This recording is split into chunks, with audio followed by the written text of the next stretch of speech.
नमस्कार दोस्तों, आज हम आपसे बात करेंगे आधार यूसीएल के स्टैटिक आईपी के बारे में। दोस्तों, जब से आधार यूसीएल आया है तो उसके साथ एक समस्या आई है स्टैटिक आईपी की। अगर दोस्तों आप भी यूसीएल लेना चाहते हैं, आधार पे वर्क करना चाहते हैं, यूसीएल यूज़ करना चाहते हैं, तो उसके लिए आपको स्टैटिक आईपी की ज़रूरत पड़ने वाली है। तो दोस्तों, स्टैटिक आईपी कैसे मिलती है, कितने रुपए देने पड़ते हैं और कहाँ से मिलेगी, और यदि आप आधार पे ऑलरेडी वर्क कर रहे हैं यूसीएल पे और उसको आप स्टैटिक आईपी को अपने चेंज करवाना चाहते हैं, उसके लिए कितना समय लगेगा, और क्या आप बार बार स्टैटिक आईपी चेंज करवाने से आपका क्रेडेंशियल ब्लैक लिस्ट हो सकता है। दोस्तों, इस तरह की जो भी इन्फॉर्मेशन है इस वीडियो में आपको हम देने वाले हैं। तो दोस्तों, हम बात करते हैं आधार यूसीएल के बारे में।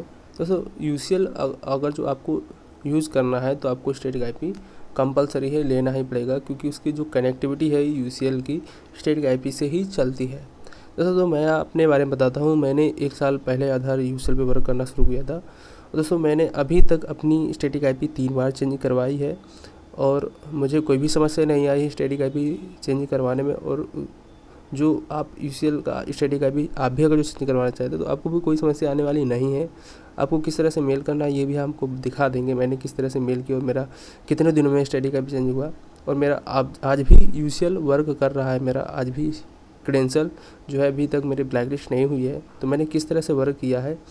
और यदि मान लीजिए आपका जो भी ब्रॉडबैंड सर्विस प्रोवाइडर है वो आपसे ज़्यादा चार्ज कर रहा है, तो दोस्तों मेरे साथ क्या हुआ है कि जब मैंने आधार यूसीएल पे वर्क करना शुरू किया था, 1 साल पहले की बात है, और मैंने स्टैटिक आईपी भेजी तो मेरी स्टैटिक आईपी वाइट लिस्ट हो गई 10 ही 12 दिनों में, और मैंने वर्क करना शुरू कर दिया। जो मेरा ब्रॉडबैंड जो सर्विस प्रोवाइडर था वो मुझसे बहुत ही चार्ज कर रहा था पर मंथ के 2500, 3000, 2000 इस तरह से, और मन मुताबिक पैसे ले रहा था। तो मैंने क्या किया, बीएसएनएल के साथ मैंने वर्क करना शुरू कर दिया, और मैंने बीएसएनएल के साथ वर्क करना शुरू किया इस साल मार्च में। मेरा सितंबर में चालू हुआ यूसीएल, रजिस्टर्ड हुआ, और मैंने क्या किया, 2-4 महीने वर्क किया, 5-6 महीने। उसके बाद में ओवर चार्ज की वजह से, क्योंकि आपको पता होगा ओवर चार्ज आप कर नहीं सकते हैं कस्टमर से, और यदि आपके ऊपर ब्रॉडबैंड जो सर्विस प्रोवाइडर वो आपसे वो ओवर चार्ज कर रहा है तो ज़ाहिर सी बात है आपको उस सर्विस से, उस ब्रॉडबैंड सर्विस प्रोवाइडर से आपको सर्विस लेना बंद करना पड़ेगा। तो मैंने क्या किया, मैंने बीएसएनएल के साथ वर्क करना शुरू कर दिया। तो मैंने बीएसएनएल के साथ मार्च में मैंने फिर नई आईपी ली और स्टैटिक आईपी भेज दी, और मैंने मार्च में 2022 मार्च में यूसीएल जो अपना है बीएसएनएल के नेट से चलाना शुरू किया। अब दोस्तों, बीएसएनएल के साथ समस्या ये थी कि जो नेट था वो तो 1500 रुपये पर मंथ का था, जिसका बिल भी आता था। लेकिन समस्या ये थी कि बीएसएनएल की इतनी कनेक्टिविटी ख़राब थी, जैसे लाइट जाती थी उनके टावर पे, पता है आपको बैटरी नहीं है किसी भी टावर पे, और जैसे ही लाइट जाती है तो तुरंत जो टावर होता है उसका जो एक्सचेंज ऑफिस जो होता है उसके अंदर जो भी उनका सर्वर लगा है वो शट डाउन हो जाता है, जिसकी वजह से नेट की डिस्कनेक्ट बहुत हो रहा था। इस वजह से मैंने क्या किया, फिर से मैं एक सर्विस प्रोवाइडर के साथ जुड़ गया। अभी की बात बता रहा हूँ, जुलाई की बात है। मैंने क्या किया, 5-6 महीने, 3-4 महीने वर्क किया, लेकिन वही हर बार बीएसएनएल का वही रोना।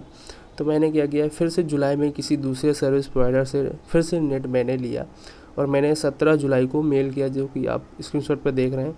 मैंने इस तरह से मेल किया कि मेरी नई आईपी ये है, कृपया मेरी स्टैटिक आईपी वाइट लिस्ट कर दीजिए। और फिर मेरा जो 17 जुलाई को मैंने मेल किया और 26 जुलाई को मेरा स्टैटिक आईपी वाइट लिस्ट हो गया। तो इस तरह से मैंने 3 बार आईपी मैंने चेंज करवाई, एक बार रजिस्ट्रेशन के टाइम और बीच में ये 2 बार अलग से।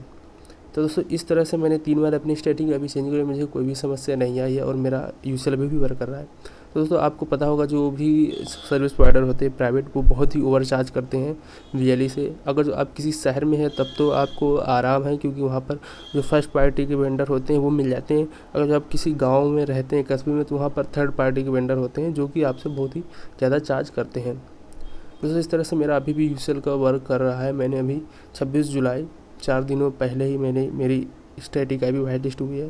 तो दोस्तों, इस तरह से क्या होता है, जैसे मान लीजिए आज आपने स्टैटिक आईपी वाइट लिस्ट के लिए भेजी नहीं, दोस्तों अभी क्या होगा, अभी का आपका यूसीएल पुराने स्टैटिक आईपी पे वर्क करता रहेगा, और जिस दिन 8 या 9वें दिन क्या होता है, आपका 4-5 बजे तक क्या होएगा, उस दिन की बात करें, 9वें दिन या 10वें दिन की बात बता रहे हैं, सुबह से आपका यूसीएल वर्क करता रहेगा, और आपका शाम तक आपका जो सिंक होना वो बंद हो जाएगा।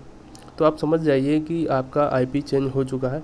फिर आप जो आपने स्टैटिक आईपी भेजी उस नेट से जैसे आप यूज़ करोगे तो आपका सिंक होने लगेगा, और दूसरे दिन आपको इस तरह का मेल भी आ जाएगा। तो इस तरह से आप वर्क करते रहिए, समस्या एक बस यही है कि आपसे सर्विस प्रोवाइडर ओवर चार्ज करते हैं। बीएसएनएल का क्या है कि उस पर नेट आपका जो कनेक्टिविटी वो सही नहीं दे पाता है, लेकिन वहाँ पर जो चार्ज है वो कम है प्राइवेट के अपेक्षा। दोस्तों अगर जो आप यूसीएल पे वर्क कर रहे हैं तो एक चीज़ आपको याद रखनी है कि जो भी आप डॉक्यूमेंट्स अपलोड करें, जैसे कि मान लीजिए आपने किसी का एड्रेस चेंज किया, तो आप जैसे किसी का डिस्ट्रिक्ट डालते हैं या पिन कोड डालते हैं या गांव डालते हैं, तो जो गांव आपने फिल किया वो डॉक्यूमेंट में लिखा होना चाहिए, तभी उसको आप उस पर इंटर कीजिएगा, वरना इंटर मत कीजिएगा। क्योंकि अगर जो आप वो इंटर नहीं करते हैं, इंटर कर देते हैं और डॉक्यूमेंट में नहीं है, तो आपको वो एरर काउंट करेगा। और इसी तरह से बहुत सारी एरर जब हो जाती हैं तो आपका क्रेडेंशियल ब्लैकलिस्ट कर दिया जाता है। तो दोस्तों आपको ये पता चल गया होगा कि आप स्टैटिक आईपी बार बार चेंज करने पे आपका यूसीएल ब्लैकलिस्ट नहीं होगा। और दोस्तों अगर जो आपको जो स्टैटिक आईपी है वो लेना है तो उसके लिए आपको 2000 रुपये चार्ज करने पड़ते हैं। जो भी आप सर्विस प्रोवाइडर से कनेक्ट होंगे वहाँ पर आपसे वो 2000 रुपये चार्ज करेगा और स्टैटिक आईपी आपके नेट पे देने लगेगा। तो दोस्तों इस तरह की और भी कोई आपको इन्फॉर्मेशन चाहिए हो तो आप कमेंट कर दीजिएगा स्टैटिक आईपी से रिलेटेड। और जो कोई भी नई यूसीएल से लेकर अपडेट आती है तो आपको हम जानकारी अवश्य देंगे। और जो आधार जो भी वर्क कर रहे हैं, कृपया आप इस चीज़ को ज़रूर ध्यान दीजिएगा, जो भी डाटा आपसे कोई चेंज करवाया था वो उसके डॉक्यूमेंट में लिखा होना चाहिए, तभी आप चेंज करें, अन्यथा मना कर दीजिएगा। आप 2 पैसे कमाने के लिए अगर जो आज आप कर देते हैं तो वो क्या होगा, 1 ही साल के अंदर आपका क्रेडेंशियल ब्लैकलिस्ट कर दिया जाएगा और आप पूरे साल भी वर्क नहीं कर पाएंगे।